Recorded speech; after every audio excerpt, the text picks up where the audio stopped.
Hai sahabat tanah air.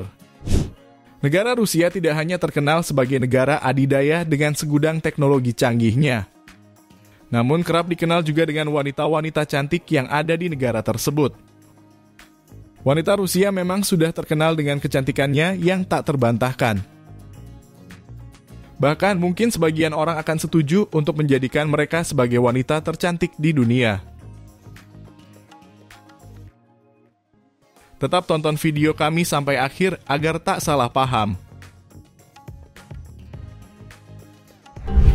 Rusia memiliki beragam etnis yang mendiami negara tersebut, yang membuatnya memiliki standar kecantikan dapat berbeda pada satu wilayah dengan wilayah lainnya.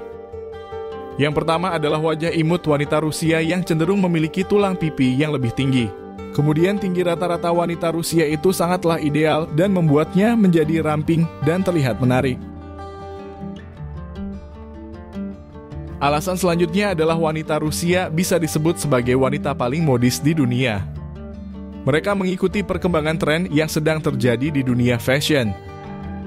Wanita Rusia tahu cara memilih pakaian yang sesuai dengan bentuk tubuh mereka dan menggabungkan beberapa pakaian dengan warna yang tidak terlalu mencolok.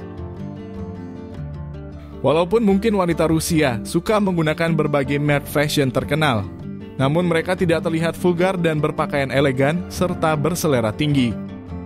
Selain itu, Rusia juga termasuk menjadi negara dengan layanan kecantikan paling maju dibandingkan negara lainnya. Layanan kecantikan di Rusia memiliki banyak variasi dari layanan make up, tata rambut, hingga layanan kuku. Tak sampai di situ, wanita Rusia juga memiliki karakter dan kepribadian yang kuat. Dan satu hal lagi adalah fakta bahwa mereka memikirkan pendidikan. Di Rusia sendiri sudah menjadi tradisi bahwa pendidikan tinggi merupakan salah satu bagian kehidupan sehari-hari wanita Rusia yang cukup penting. Lengkaplah sudah mereka cantik, menawan, dan juga cerdas. Tapi alih-alih mencari pekerjaan lain yang dianggap sulit dan harus melewati pendidikan yang lama dan menguras tenaga dan biaya, mereka lebih memilih untuk memanfaatkan kecantikan mereka dengan mengikuti kelas modeling untuk menggapai cita-cita mereka sebagai seorang model. Tampil sempurna di hadapan banyak orang tentu akan membuat mereka semakin percaya diri dengan kecantikan yang dimiliki. Sayangnya di balik hingar-bingar dunia modeling, ada banyak sisi gelap yang tidak orang ketahui. Contohnya saja saat setiap model dituntut untuk memiliki tubuh ramping berat ideal. Tentu bukan rahasia umum lagi jika menjadi seorang model dituntut memiliki fisik yang sempurna dan harus mengikuti standar kecantikan yang ada. Misalnya, harus bertubuh ramping, bermata biru, dan berambut pirang. Namun tak jarang juga standar kecantikan Rusia harus memiliki mata coklat dan rambut berwarna gelap. Semua standar itu kadang membuat model merasa tersiksa dan harus mengorbankan kesehatannya. Bahkan banyak dari mereka ini harus memiliki masalah lambung karena makanan yang tidak teratur. Bahkan menyetop konsumsi gula dan garam, karena bagi mereka tubuh model adalah bagian intim yang harus dijaga agar tetap ideal. Dokter juga bersedia untuk memberikan surat keterangan palsu yang menyatakan model dalam keadaan sehat dan bisa berjalan di atas runway. Dokter sering kali dibayar untuk berbohong mengenai kesehatan model daripada mengubah standar tubuh mereka. Ini terjadi kebanyakan di Amerika Serikat dan negara-negara barat. Dalam sebuah film dokumenter berjudul Girl Model, seorang anak berusia 13 tahun bernama Nadia direkrut sebagai model. Nadia melepas semua pakaiannya di belakang panggung sebelum tampil di catwalk. Model-model dalam film dokumenter itu tidak diizinkan memiliki privasi.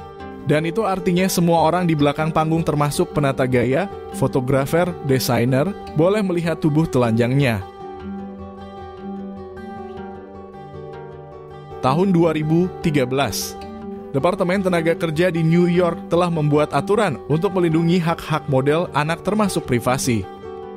Banyak model yang terpaksa harus menjalani prosedur pembedahan kecantikan yang diisyaratkan oleh agensi mereka. Tentu kesempurnaan fisik adalah penunjang karir yang paling utama bagi para model. Berbagai jenis operasi plastik harus mereka jalani agar bisa tetap berkarir dalam dunia modeling. Selain itu, mereka juga sering mengalami hal-hal buruk di belakang panggung. Karena kecantikan yang mereka miliki, kadang mereka harus berhadapan dengan situasi yang tidak menyenangkan dari orang-orang belakang layar. Banyak kasus yang terungkap jika model mengalami pelecehan seksual saat mereka tidak tampil di atas catwalk. Seperti yang dialami oleh seorang model yang dilecehkan saat sesi foto oleh CEO perusahaan. Mereka dipaksa berpose bugil atau setengah telanjang dan membujuk mereka untuk melakukan hubungan dengan imbalan kerja. Kadang pelakunya juga menganggap hal tersebut lumrah terjadi. Bahkan di industri model manapun dan banyak agensi-agensi atau pihak lain yang juga melakukan praktik serupa. Bukan cuma soal tubuh, ternyata honor model tergolong kecil. Di balik make up yang sempurna dan pakaian yang super mahal dan gaya hidup seorang supermodel yang terkenal mewah, bahkan tidak jarang mereka dianggap berasal dari keluarga yang kaya raya. Padahal faktanya tidak seperti itu. Hanya ada segelintir orang yang mampu mencapai titik tertinggi dan memperoleh kekayaan. Namun sisanya tak dapat mewujudkan impian mereka untuk hidup bergelimang harta dari kerjaan sebagai seorang model profesional. Hidup seorang model yang meniti karirnya dari awal akan melalui proses yang amat panjang. Biasanya model muda akan menyewa satu kamar yang diisi oleh 4 hingga 6 orang hanya untuk sekadar tidur. Jika mereka tinggal bersama agensi, maka mereka harus membayar lebih banyak lagi. Bisa dibebankan 5 kali lipat harga sewa tinggal di pasaran. Model yang sudah terperangkap oleh agensi nakal akan tak bisa pergi kemana-mana. Sebab utang mereka terhadap agensi kian menunggak. Karena biaya tempat tinggal yang mahal dan pendapatan yang tak seberapa, membuat mereka harus terus bertahan dengan agensi itu. Gaya hidup glamor yang selalu ditampilkan itu bukan berarti pendapatan mereka memang fantastis. Terkadang untuk menunjang eksistensi dan demi bisa terkenal, para model dengan pendapatan minim ini melakukan hutang sana-sini. Semua untuk membayar baju-baju dan restoran mewah mereka. Sayangnya sangat sulit bagi model untuk lepas dari belenggu ini. Rata-rata lingkungan kerja mereka menuntut gaya hidup dengan biaya super tinggi. Jika selama ini jalan utama untuk menjadi model adalah lewat agensi, maka ada cara lain yang sebetulnya bisa dilakukan sebelum mendapat kontrak dari sebuah brand atau merek terkenal. Lewat sosial media seorang model juga mampu memasarkan dirinya sendiri. Banyak calon model yang kini memilih Instagram sebagai wadahnya. Dengan memposting foto dan video yang menarik, akan ada banyak merek-merek terkenal yang menghubungi mereka. Tapi dari banyaknya sisi kelam itu, yang paling mengejutkan adalah kehidupan mereka yang sangat dekat dengan obat-obatan terlarang. Ada stereotipe yang mengatakan bahwa model mengendus kokain agar tetap menjaga tubuh mereka tetap kurus. Ini bukan hanya omong kosong belaka. Seorang model perempuan ada yang melakukan hal itu. Bukan hanya rokok, mereka sengaja mengonsumsi obat-obatan terlarang agar dapat menjaga ukuran tubuhnya. Model pun juga dikenal sangat aktif dalam urusan dunia malam. Datang ke klub malam dan berpesta-pesta dengan alkohol. Sebuah hal yang sudah jadi rahasia umum dan merupakan salah satu penyebab banyak model yang depresi. Rupanya menjadi seorang model pun juga punya batas usia maksimal. Hingga mereka dianggap punya tanggal kedaluarsa juga. Model biasanya memulai karirnya di usia belasan tahun dan karirnya akan berhenti di 30-an. Banyak gadis-gadis yang meninggal pendidikan SMA dan kuliah demi bisa mengejar karir modeling.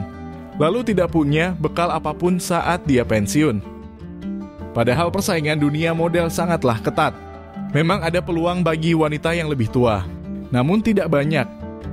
Karena ketatnya persaingan dunia model, mereka bisa saja melakukan apapun untuk bisa tetap eksis ataupun mendapatkan upah yang banyak dari pekerjaan mereka. Mereka biasanya akan tawari pekerjaan lain yang gajinya lebih menjanjikan. Mereka akan dengan mudah masuk perangkap dan menyetujui tawaran tersebut tanpa memikirkan akibat apa yang akan mereka alami. Setelah menyetujui tawaran, mereka akan dibawa ke negara lain, seperti Arab Saudi, Turki, dan Dubai.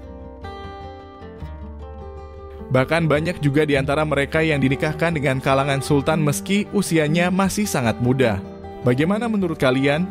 Terima kasih.